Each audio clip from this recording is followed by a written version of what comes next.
سعدیہ بیگم سر پیٹ کر رہ گئیں۔ وہ مسکرا کر باہر نکلی۔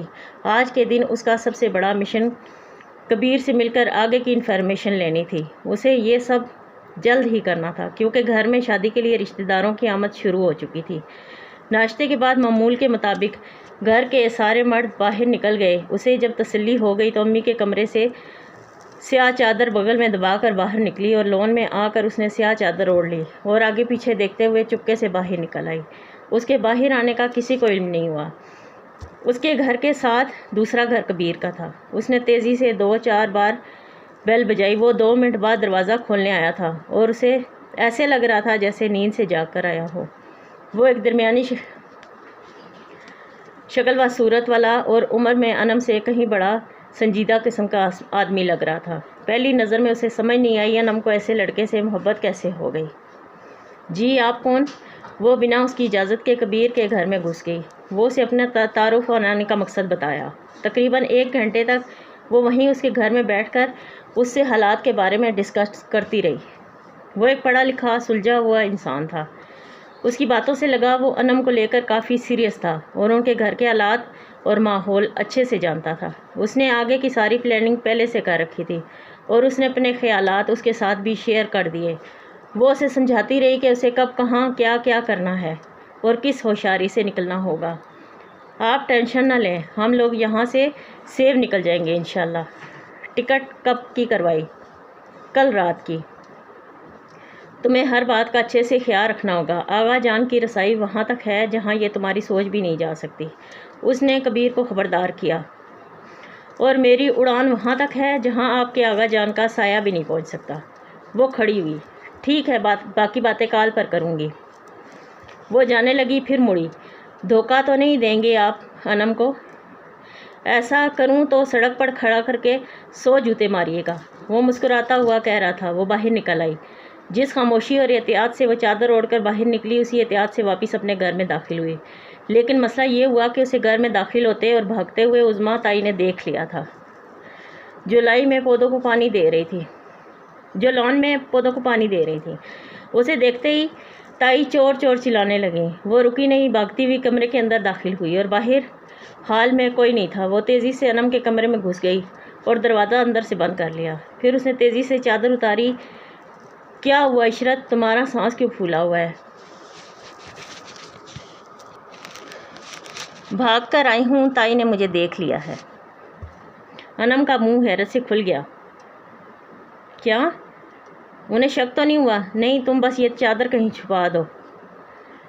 انم نے چادر اس کے ہاتھ سے لے کر بیڈ کے نیچے چھپا دیا۔ اسی وقت دروازہ زور سے بجا۔ باہر تائی تھی اور وہ دروازہ کھولنے چلی گئی۔ تائی سے انم کے کمرے میں دیکھ کر حیران بھی ہوئی اور کافی غصہ بھی کیا۔ تم یہاں کیا کر رہی ہو؟ انہوں نے چلاتے ہوئے پوچھا۔ اس کے بجائے انم آگے بڑھی۔ امی آپ اتنی پریشان کیوں ہیں؟ خیر تو ہے؟ گھر میں چور گھس آیا ہے، تم دروازہ بند کرو اپنا، کہیں کوئی زیور وغیرہ نہ لے جائے۔ اور تم؟ تائی نے قہر بھری نظروں سے اسے دیکھا۔ تم تو دفع ہو جاؤ یہاں سے، کیوں آتی ہو یہاں؟ وہ چپ چاپ شانے اچکاتی وہاں سے چلی گئی۔ دلاور یا سکندر کو کال کرتی ہوں۔ تائی بڑبڑاتی ہوئی باہر نکل گئی۔ شام کو سارے مرد اکٹھا تھے۔ تائی انہیں تفصیل بتا رہی تھیں۔ انم سر جھکائے کھڑی تھی اور وہ اس ساری سچویشن کو انجوائے کر رہی تھی۔ سمجھ میں نہیں آتا پھر وہ چور غائب کیسے ہو گیا؟ دلاور نے کچھ سوچ کر کہا۔ وہ کچھ لے کر تو نہیں گیا؟ فیروز تایا نے تائی کی طرف دیکھا۔ نہیں، لے کر تو کچھ نہیں گیا، ہو سکتا ہے وہ ہمارے شور مچانے پر ڈر کر بھاگ گیا ہو۔ تو تمہیں کیا ضرورت تھی شور کرنے کی، بے وقوف عورت؟ فیروز یا سکندر کو کال کر دیتی۔ آغا جان تائی پر برس رہے تھے۔ وہ مسکرا رہی تھی اور سکندر اس کی مسکراہٹ کو نوٹ کر کے غصے سے اسے گھور رہا تھا۔ پتہ نہیں اتنے سیریس سچویشن میں دانت کیوں نکال رہی تھی۔ اچھا تو یہی تھا وہ طوفان؟ رات کو وہ نرمین نے اس سے پوچھا۔ نہیں، وہ طوفان ابھی ہے، یہ صرف ٹریلر تھا۔ وہ دوپٹہ بیڈ پر پھینک کر ادائے بے نیازی سے بولی۔ مجھے تو ابھی سے ڈر لگ رہا ہے۔ نرمین واقعی گھبرائی ہوئی تھی لیکن اسے فرق نہیں پڑا۔ انم کے ساتھ اس کی دوسری ملاقات رات 10 بجے کچن میں ہوئی، جب سارے گھر والے کھانا کھا کر ریلیکس ہو چکے تھے۔ انم برتن دھونے کے بہانے اس سے بات کر رہی تھی اور وہ پھر فریج سے پانی نکال کر پینے کا ڈرامہ کر رہی تھی۔ کیا کہا اس نے؟ انم نے بے چینی سے پوچھا۔ صبح وہ بات ادھوری رہ گئی تھی۔ وہ ٹکٹ کروائے گا اور کل رات تم لوگ یہاں سے نکلو گے۔ کس وقت؟ رات کے 1 یا 2 بجے شاید۔ لیکن کل تو منگنی کا فنکشن ہے، گھر میں کافی رش ہوگا۔ رش میں گھر سے نکلنا کافی آسان ہوگا، گھر کے دروازے کھلے ہوں گے، لیکن تم ابھی سے پیکنگ شروع کر دو اور ایسی خوفناک شکل نہ بناؤ، بھاگنے سے پہلے پکڑی جاؤ گی۔ انم نے سر ہلایا۔ باہر ڈھولکی بج رہی تھی، کچھ لڑکیوں نے سنگیت کی محفل لگا رکھی تھی، اس لیے ان کی آواز باہر نہیں جا رہی تھی۔ کوئی مسئلہ تو نہیں ہوگا نا؟ اللہ نہ کرے، فضول باتیں نہ سوچو، اچھا ہی ہوگا، اس نے انم کو یقین دلایا۔ ویسے دل میں تھوڑا بہت وہ خود بھی گھبرا رہی تھی۔ باہر آئی تو عورتوں اور لڑکیوں نے ہلہ گلا مچایا ہوا تھا۔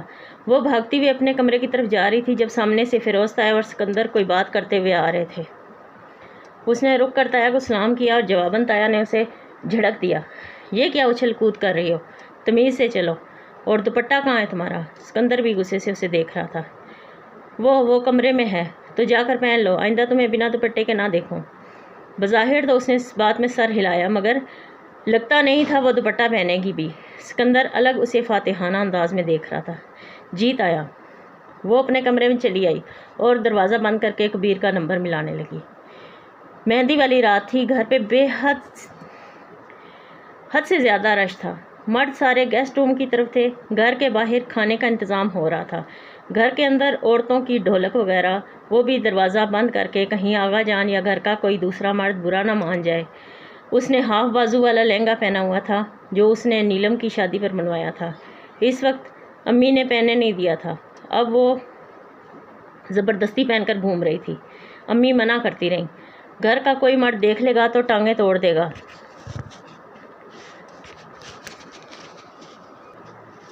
گھر کا کوئی مرد دیکھ لے گا تو ٹانگیں توڑ دے گا تمہاری، ایسے کھلے بازو والے کپڑے پہن کر گھوم رہی ہو۔ مگر اسے بالکل ڈر نہیں لگا، کبیر سے اس کی بات ہو چکی تھی، ٹکٹس وغیرہ سارے کام کلیئر تھے، اب بس گھر سے نکلنے کی دیر تھی، اور یہ آخری کام تھا جو انہوں نے کرنا تھا۔ کل کے بعد وہ انم سے دوبارہ نہیں ملی۔ وہ اپنے کمرے میں تھی اور تائی اسے باہر نہیں آنے دے رہی تھی۔ وہ خود بھی وہاں اس سے بات نہیں کر سکتی تھی کیونکہ مہندی لگانے والی لڑکیاں تھیں اور کئی عورتوں کا ہجوم تھا اس کے کمرے میں۔ بھابھی، انم اپنے کمرے میں ہے کیا؟ اس نے صوبیہ سے پوچھا۔ بات شروع کرنے کے لیے اسے اور کوئی جملہ نہیں ملا۔ ظاہر ہے عشرت، اس نے کچھ گھور کر اسے دیکھا۔ اور تائی کہاں ہے؟ پہلے تو انم کے کمرے میں تھیں، اب پتہ نہیں کہاں ہے۔ کوئی کام تھا کیا؟ نہیں۔ اچھا، انم کے کمرے میں رش تھا کیا؟ ہاں، کچھ عورتیں تو تھیں، لیکن تو یہ سب پوچھ کر مجھے شک میں کیوں ڈال رہی ہے؟ صوبیہ مسلسل اسے گھور کر دیکھ رہی تھی۔ بس ایسے ہی۔ اچھا، مجھے امی بلا رہی ہیں۔ وہ صوبیہ کو وہاں سے ٹالتے ہوئے جلدی سے غائب ہو گئی۔ انم کے کمرے کے باہر آئی جہاں اندر باہر رش تھا، بات کرنے کا کوئی موقع نہیں تھا۔ وہ بس واپس پلٹ آئی۔ ایک کمرے میں کچھ لڑکیاں دروازہ بند کر کے میوزک لگا کر ڈانس کر رہی تھیں، شاید تائی نے ہی انہیں یہ مشورہ دیا ہوگا۔ اسے بھی ایک لڑکی اندر کھینچ کر لے گئی۔ وہ زبردستی اسے 2 منٹ ڈانس کروایا۔ اس رش میں گھٹن ہونے لگی۔ وہ چھت پر چلی آئی۔ نیچے سے سارے مرد مہمان نظر آ رہے تھے۔ وہ غیر ارادی طور پر انہیں دیکھنے لگی۔ آغا جان فیروز تایا اپنی نگرانی میں کام کروا رہے تھے۔ سکندر بھی ان کے ساتھ کھڑا تھا۔ اس نے کالے رنگ کی جینس پر سفید کرتا پہنا ہوا تھا۔ وہ ایک روایتی شال بھی اس کے کندھوں پر نظر آ رہی تھی۔ سکندر کی بہت اچانک اس پر نظر پڑی اور وہ غصے سے اسے دیکھنے لگا اور پھر وہاں سے غائب ہو گیا۔ 2 منٹ بعد وہ اس کے سامنے چھت پر تھا۔ چھت پر کیا کر رہی ہو؟ وہ اس کے سامنے کھڑا غصے سے چلا رہا تھا اور وہ سکون سے نیچے دیکھ رہی تھی بنا اسے کوئی اہمیت دیے۔ سکندر کو مجبوراً اس کا بازو کھینچ کر اسے متوجہ کرنا پڑا۔ سارے مرد ہیں نیچے، یہاں چھت، اور تم نے یہ کپڑے کیسے پہنے ہوئے ہیں؟ وہ اس کے کھلے بازو دیکھ رہا تھا۔ میری مرضی میں جیسے کپڑے پہنوں، تمہاری مرضی نہیں چلے گی۔ چلو یہ کپڑے ابھی تبدیل کر آؤ۔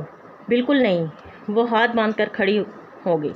دیکھو، ضد نہ کرو، مار کھاؤ گی مجھ سے۔ اس کا اشتعال بڑھتا جا رہا تھا۔ تو مارو، تم بزدل مرد عورت کو مارنے کے علاوہ اور کر بھی کیا سکتے ہو؟ وہ ادھر ادھر ٹہل کر جیسے اپنا غصہ کم کرنے کی کوشش کر رہا تھا۔ مجھے مجبور نہ کرو کہ تمہارا منہ توڑ دوں۔ تم اور آغا صاحب جب عورتوں کے حقوق نہیں پورے کر پاتے تو مار پٹائی شروع کر دیتے ہو۔ وہ غصے سے اسے دیکھتا رہا۔ اگر تم نے یہی مار پٹائی ہی کرنی تھی تو لندن جا کر تعلیم پہ اتنا پیسہ کیوں ضائع کیا؟ اب وہ چلا رہی تھی۔ تعلیم بے حیائی نہیں سکھاتی۔ وہ بھی چلایا۔ تو میں کون سا کپڑے اتار کر گھوم رہی ہوں؟ ہاف بازو والی چولی پہنی ہے، وہ بھی عورتوں کی محفل میں۔ وہ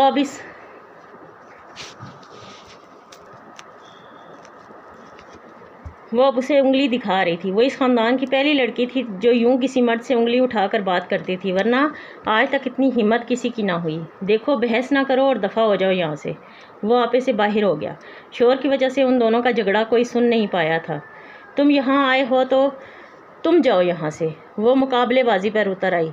تو مرے گی، ایک بار شادی ہو جانے دو، سارے حساب برابر کرتا ہوں۔ وہ غصے سے نیچے جانے کے لیے مڑا۔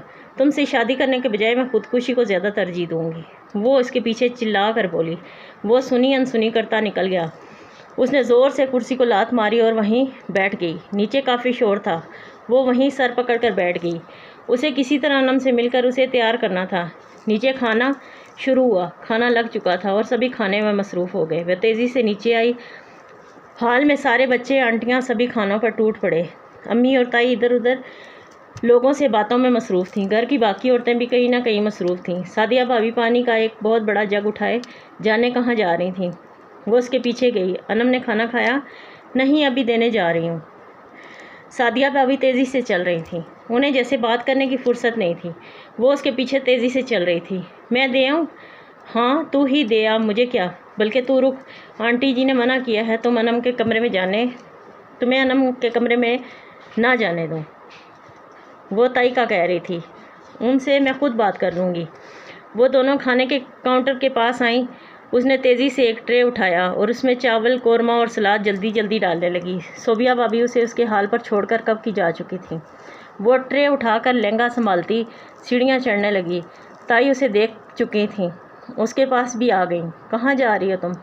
انم کو کھانا دینے۔ کوئی ضرورت نہیں، صوبیہ دے آئے گی۔ تائی نے اسے برہمی سے دیکھا۔ کیا تائی، آپ بھی ہمیشہ غصے میں رہتی ہیں؟ اب ویسے بھی 2 دن بعد وہ یہاں سے چلی جائے گی، آخری بات تو کر لینے دیں۔ تائی نے غور سے اسے دیکھا۔ چل اچھا مر۔ وہ خوش ہوتی انم کے کمرے تک آئی، لیکن یہاں الگ ناچ گانے کی محفل تھی۔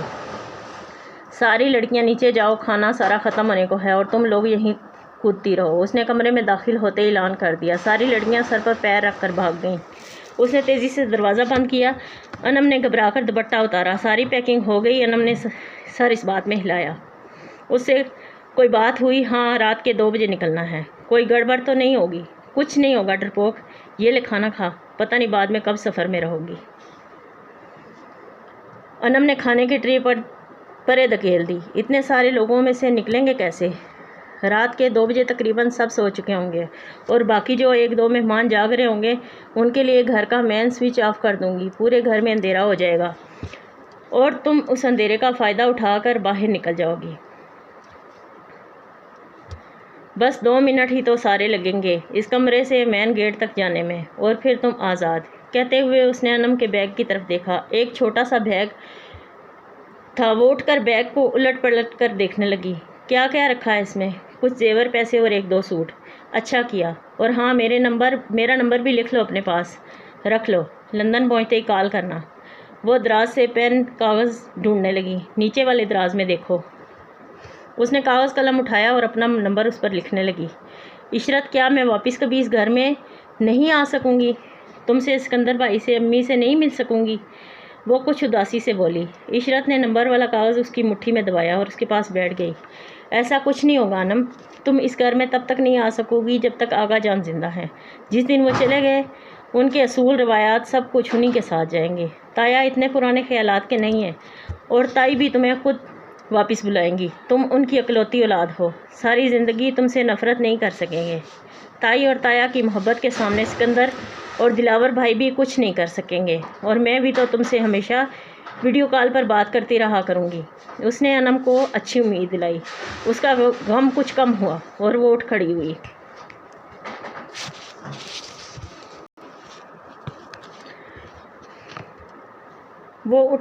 یہ کھانا کھا لینا اور میری بات غور سے سنو۔ ٹھیک 2 بجے اس گھر کی ساری لائٹس آف ہوں گی اور تم تیزی سے بیگ اٹھا کر گھر کے دروازے کی طرف آؤ گی، جہاں میں تمہارا انتظار کر رہی ہوں گی۔ یاد رکھنا، میرے پاس تم سے رابطے کا اور کوئی ذریعہ نہیں ہے، اس لیے مقررہ وقت پر مقررہ جگہ پر پہنچ جانا۔ اس نے محبت سے انم کے گالوں کو چھوا۔ انم نے سر اس بات میں ہلایا اور وہ کمرے سے باہر آئی۔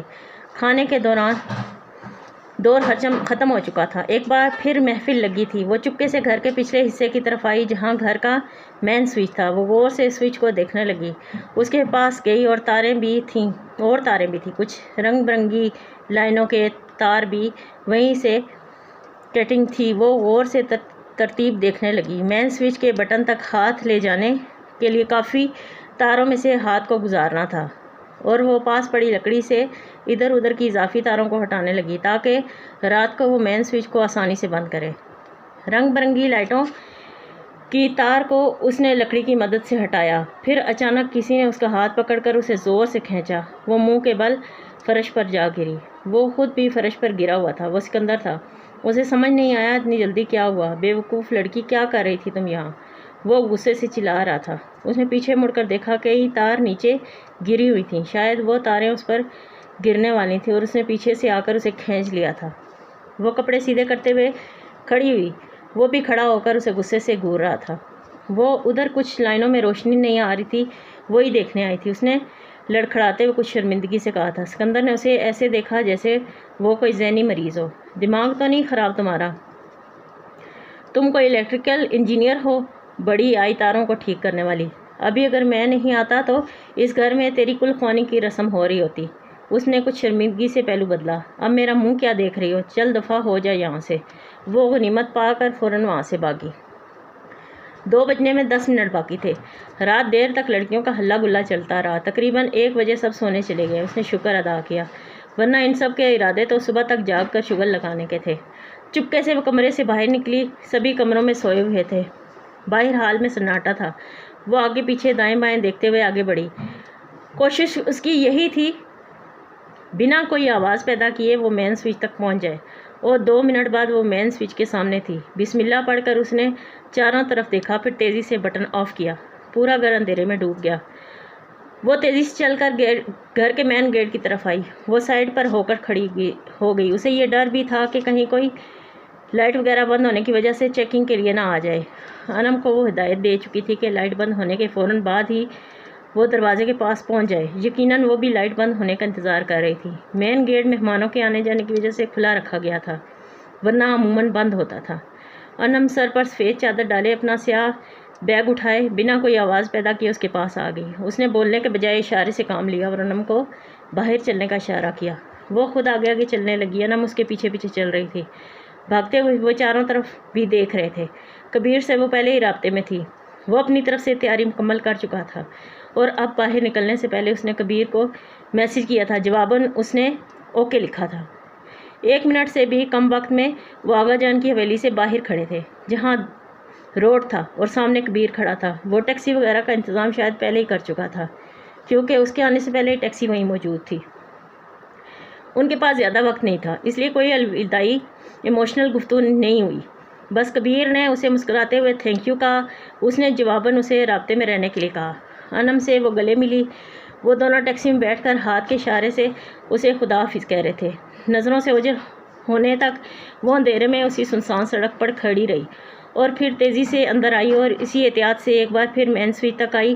اس نے لائٹ آن کر دی۔ ہر طرف روشنی پھیل گئی۔ اس نے ایک بار پھر چاروں طرف دیکھا اور ڈرتے بھاگتے اپنے کمرے تک آئی۔ اس نے سکون کا سانس لیا اور بستر پر لیٹ گئی، یہ جانتے ہوئے کہ آنے والی صبح ایک بہت بڑا طوفان آنے والا ہے۔ وہ سونا نہیں چاہتی تھی لیکن اسے نیند آ گئی۔ انم والے واقعے کو 4 دن گزر چکے تھے۔ گھر میں خاموشی تھی۔ جو طوفان آیا وہ اپنے خوفناک اثرات چھوڑ گیا۔ اب کوئی کسی سے بات نہیں کرتا تھا۔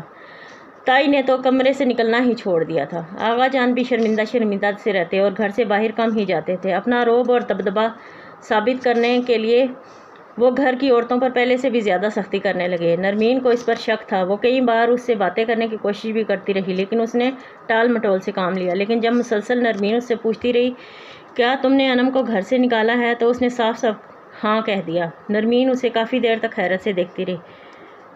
کیوں کیا تم نے ایسا؟ کیونکہ انم کسی اور سے شادی کرنا چاہتی تھی۔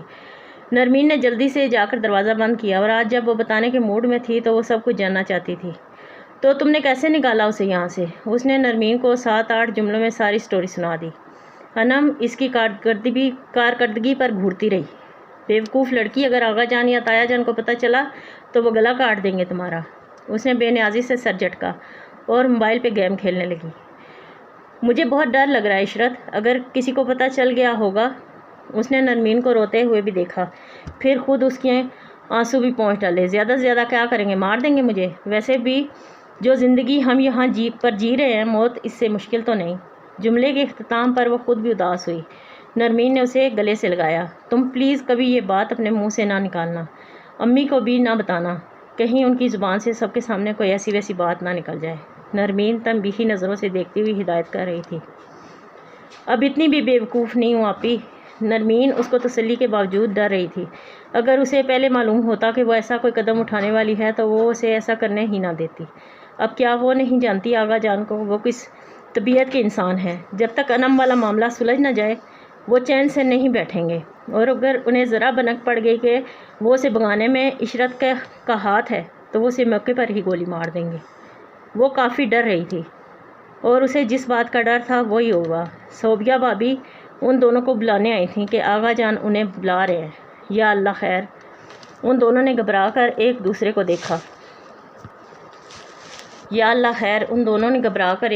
دیکھا۔ اور اپنے دوپٹے درست کر کے نیچے آ گئیں۔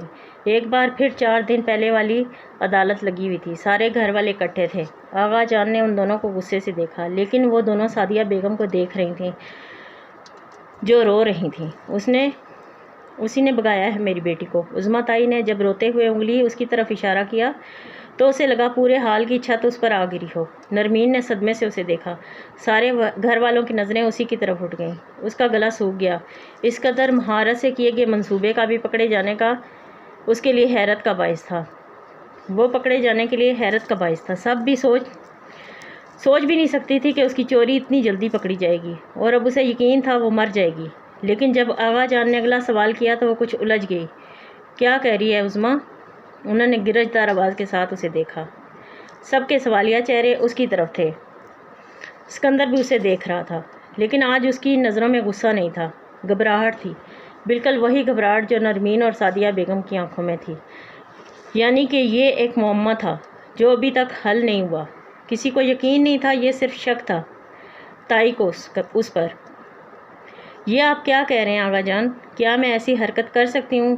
دنیا جہان کی معصومیت اپنے چہرے پر سجا کر وہ اس انداز میں بولی کہ آغا جان جنہیں 100% اس پر شک تھا وہ بھی کنفیوز ہو گئے۔